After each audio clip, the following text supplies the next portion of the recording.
Good evening, and tonight we are fighting inside the mockery of a palace where the guards are instrumental in the dethroning of King Muley Pt.2. Hello, my name's Andrew Steiner, and here I am inside the hallway in front of my mom's door. She's not here, and I wanted to record in this hallway for no specific reason, though it does seem symbolic, because I'm talking about the history of my life, my fucking life. Yeah, okay. But it is kind of weird to be recording in a hallway. Oh shit, I got props. I got pictures of me as a young one. Might as well start out with that, right? Let's see if I can do this. This is not pre-planned, nor premeditated, nor prematurely ejaculated. But I got a bulletin board with all these pictures of me and shit. See? And my mom. Blah, blah, blah. But you get the idea. I was young once, and I still, by some people's calculations, am young at 32, almost 33, but I don't consider that young. I consider that on the verge of elderly. Not elderly, but like mature. I mean, it's not that far from 40, 33. Come on, I'm about dead. I'm about to die.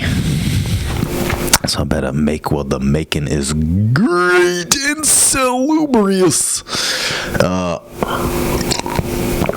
But yeah, I'm recording in this hallway because the audio is horrible in this apartment because we have I don't have central air. We have heating that just hisses angrily from the radiators, and we're directly over the boiler, so we get the loudest hissing in the building. We are very fortunate to get, I guess we get the warmest hissing in the building, but you know, when it's so cold you can't even open the window. Sometimes too warm is too warm, you know?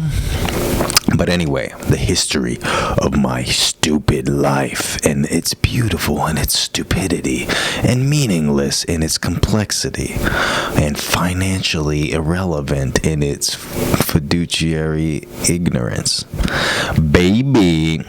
So let's start from where I left off last time. In case I'll recap from last time. I was born, I moved around, got in trouble, blah, fucking blah, you know.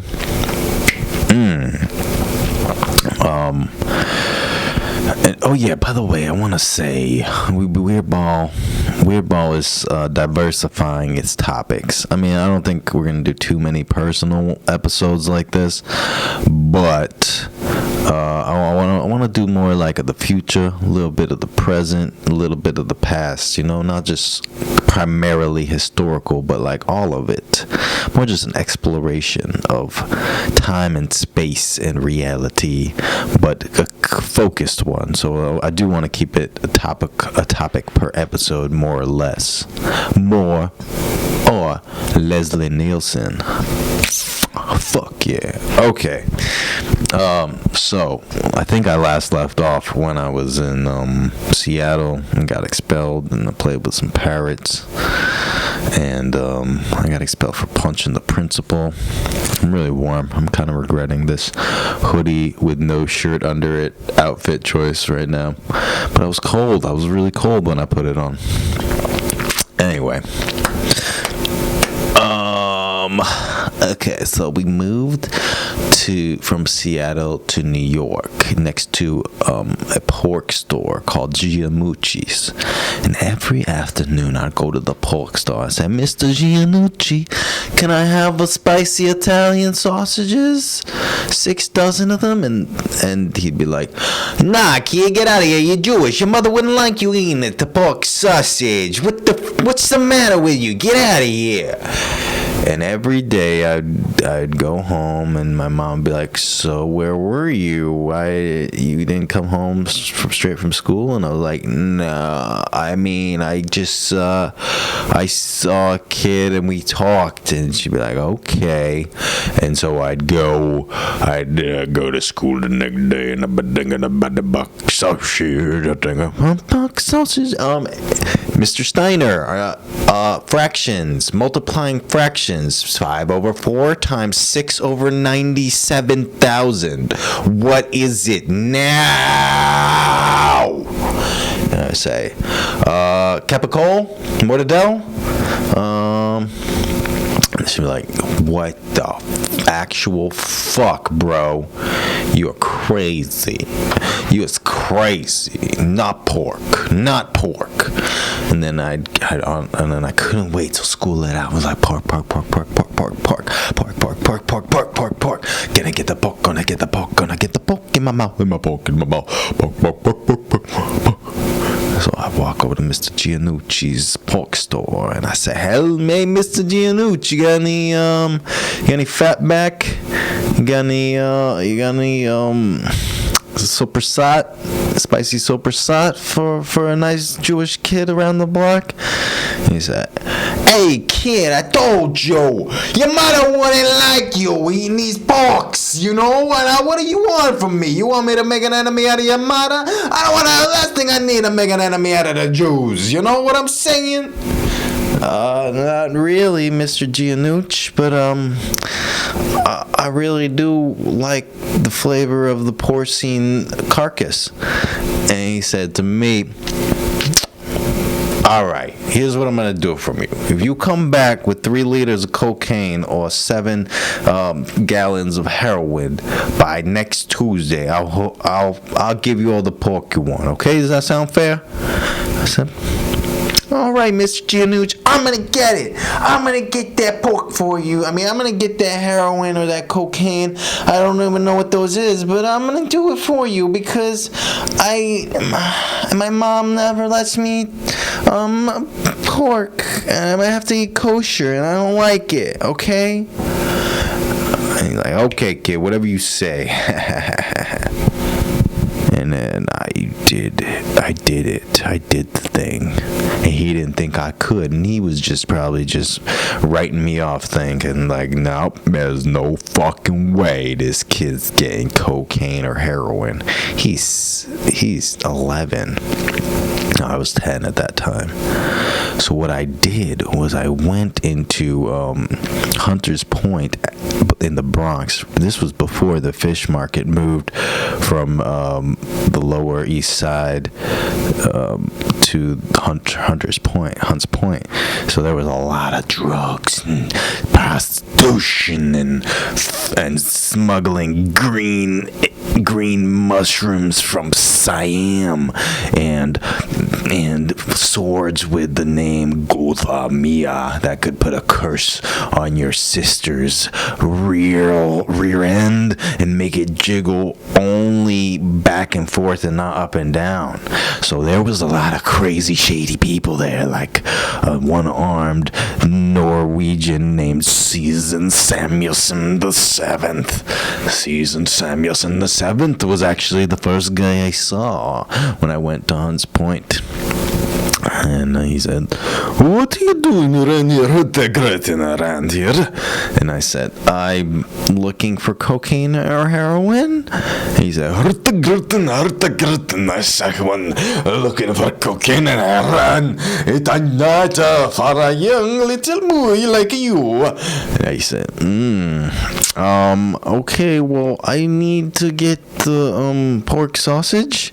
And so Mr. Giannucci said that if I got the heroin, or like 6 gallons of heroin or a liter of cocaine, that I could have pork.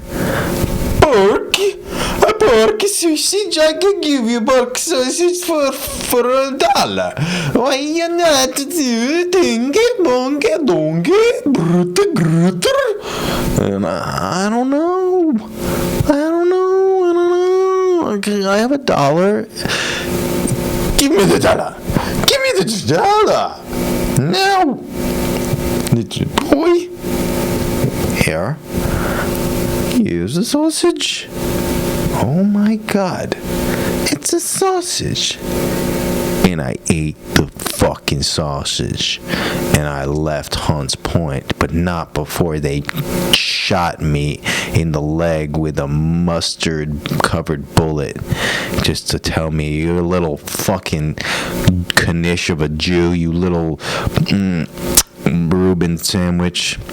Without the Swiss cheese, you kosher deli piece of meat motherfucker, you come back here and you're gonna get put on a sandwich yourself. Here's a little mustard in your leg now. So I never went back to Hunts Point, but I went back to Mr. Giannucci and I told him what I found out. The 7 Samuel Samuelsons, yeah, he said I had the sausage for $1 and I got it for $1 and I didn't even find any cocaine. And Mr. Giannucci said, "Good kid, good. Now get out of here. Get out of here. I'm happy for you." So I went back home and my mom said, "What's that in your breath? That pork sausage?" I said, "Mom, I didn't know. I mean, I just wanted to because this looked good and I want a pork sausage." And Mom said, "Oh, you fuck, man. What the fuck do you think this is? You think this is a game, Andrew? You think this is a game, this Judaism bullshit? You think I do this for fun? No, I do it because the only people who look out for Jews is other Jews, and they don't look out for Jews who eat pork sausages. So you better keep that shit out your mouth and don't tell a word that you ate pork sausage, okay? Okay? Because ain't no Christian's gonna look out for you when it comes time to dine. You know, when you need a job and you're 32. That's what my mom said. And there was some truth in that because most of the best opportunities I've gotten from Jews. I'm not saying all of them, but a lot of them. You know, Jews looking out for Jews. And I'm saying other people ain't look out for me and I don't look out for other people. But you know there's something when there's only, 14 million out of 7 billion of y'all. And some people don't like you and other people think you run everything. You gotta be like, okay, well, you think we run everything? Then we gonna run it, bitch. No, I'm just... Okay, back to my life. 5th grade, baby. So, I started getting in trouble at school because I was always bringing in pickled items, and they said they had a strict no pickle policy at this establishment, Ward Elementary School, New Rochelle. What the hell? You gonna do well? Then you better get the pickle in your pocket, son, because it ain't gonna be fun if you trying to get it done with the brine item in the pocket. The bottom of the pocket, we gonna punch a hole through your left eye socket. If we find any radishes, daikon, the taco wine. If we find anything, Han Solo Paco Pan. So I got in trouble for the bringing of the pickles, and I was not doing my homework ever, and I was getting in trouble, and I was making fun of kids and torturing them. Like, yeah, hey, little Jeffrey, you looking stupid today. Your eyes don't even match each other. What's wrong with you? You got a defect? You got a malfunction in your programming, son? And don't talk to me like that. Blah, blah, blah. Like that kind of shit. And I got in trouble. They assigned me a lady. They assigned me a woman. Not in a sexual way. In a supervisory role, and she would come with me from class to class to make sure that I wasn't being an ass. Class to class, you're not being an ass. Class to class, you're not being an ass. So I would hello, I'm back. This is the one that fell. Look at me, such a handsome boy. Where is that? Anyway, I would try. I wouldn't behave. She would help me out. I think her name was Miss Bartholomew. If I wanna. That's what I wanna say. Which is actually very much ironic because I mirrored the behavior of a couple fictional characters, namely one Bartholomew J. Trump Simpson. Young Donald Trump. Bartholomew Trump Simpson. I wanted to be like, eat my shorts. Ay caramba. Don't have a cow, man. Okay, that was one influence. Second influence, Calvin. From Calvin and Hobbes, baby. The comic strip. A little boy and his pet tiger, and they got a wagon. But his tiger was a stuffed animal, and in his mind, it was real. And that was a big influence on me, for sure. And he was always getting in trouble. So anyway, I had Bartholomew as my hover woman. She would hover around me and make sure I was not upsetting the hierarchy of control that the students were placed under, because they are not equals. They are younger. They have been on the planet less time, so they are lesser. They are weaker. They are stupider. They do not deserve equal respect. Talk about ageism. Ageism right there. Come on, are you fucking serious, bro? You saying that a child does not deserve the same respect as an adult just because they're stupider? That's like saying you can torture autistics and Down syndrome people. No, not okay. And kids and Down syndrome people can teach you things that higher IQ individuals and more experienced individuals cannot. So therefore, you must respect all creatures, weak and strong, like a pet pony. Come on, you gotta respect the pony because a pony can gallop. A pony is innocent and naive. A pony can drag you around in the mud. A lot of things that other animals and people can't do.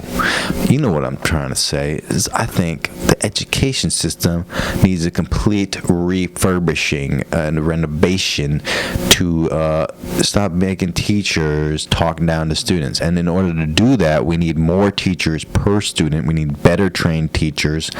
We need higher paid teachers. We need teachers who specialize in different learning types. Don't make a teacher. Well, first of all, if you have 32 kids, there's no way a teacher's going to shift between one learning style and another. There's no way they can do it. There's no way they can even identify all the children's different learning styles in the course of a year. And they only have 1 year with the students.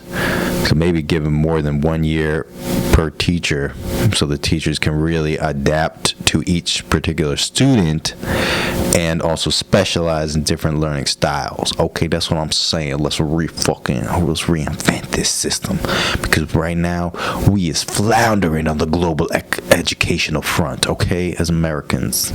Okay, all you European listeners, please reach out. European and Asian and Australasian and African listeners, please reach out and say how your education system treats kids and learning styles. Do they do it differently, or is it just like discipline? Nose to the grindstone, baby. Let's do this. Anyway, I had a teacher, but I still was getting in trouble. I'm trying to think what I did. There was a time when I got into a particularly big amount of trouble.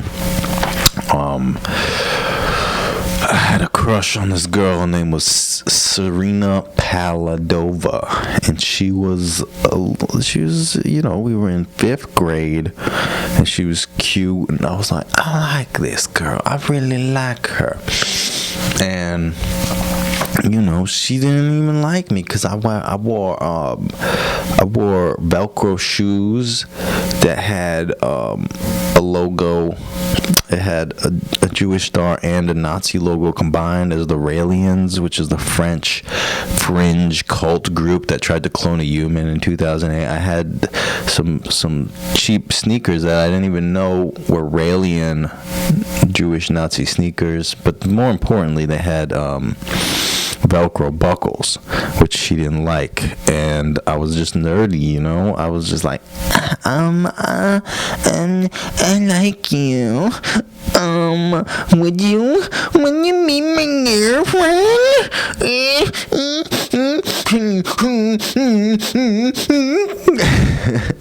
And she would be like, no, I think I like you as a friend because you're such a nice guy. And then I just betrayed her completely. I betrayed her trust completely and told the entire lunchroom her secret that she was a financial minister for the islands of Mauritius, and she was actually 56 years old and owned a furniture building factory in the Philippines, and she has grandchildren, and she only looks like a fifth grader, and just what was infiltrating the American school system to steal our secrets. But joke's on her, because we had no secrets. We were stupid and bad teachers and bad students. So I ratted her out to the entire school, and she was crying, and the FBI came and picked her up. But more importantly, I got in trouble. I wasn't allowed to go to this spring dance, and I freaked out, and then I brought a nanobot pod to school, and I let it loose on the last day of school and tried to infect children with calculus. I tried to pre-program calculus understanding into their brains, and that was illegal, and they kicked me out of the regular school system.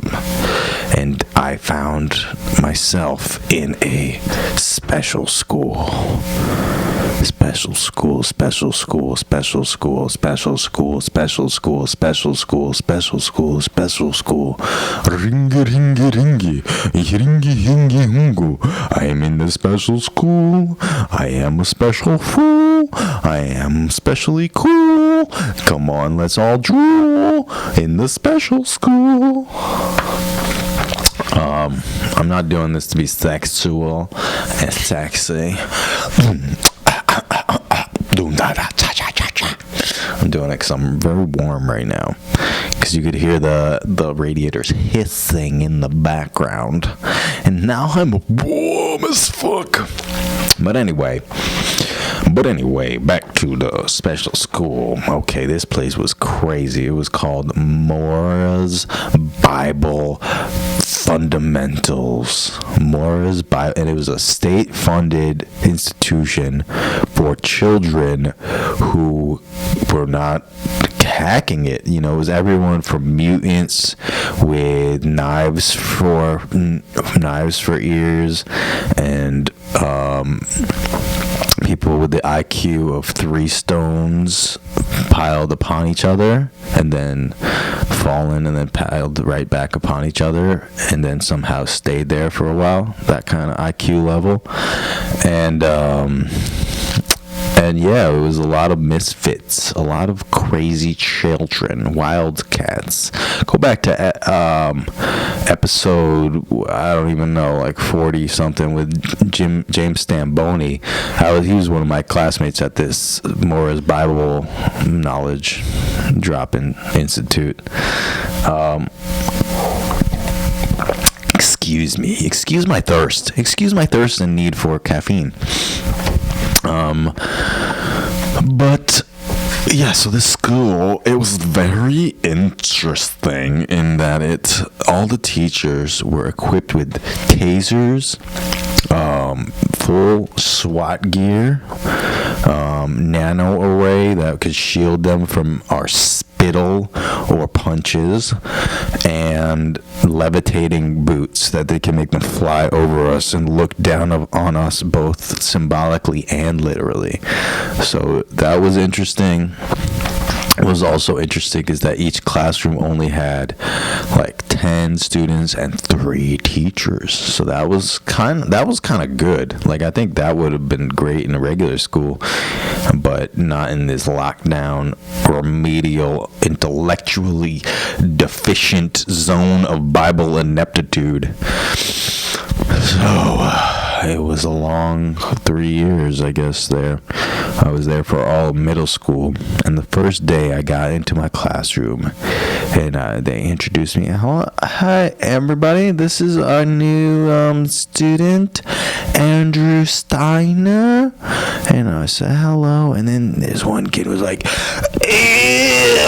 the devil shining his bloody light into our crepuscule.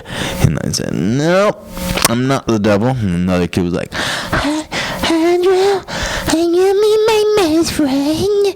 I would like to touch your arm with my arm accidentally. Yeah, thanks, but I'm gonna sit over there. And so I sat next to this kid who was just like literally a chunk of iron ore with eyes. And I sat next to him, and I said, hey man, what's your name? And he said, iron ore, eyes, iron ore, have eyes. And I said, oh cool man, what do you do for fun? I look around. I look videos, molten iron.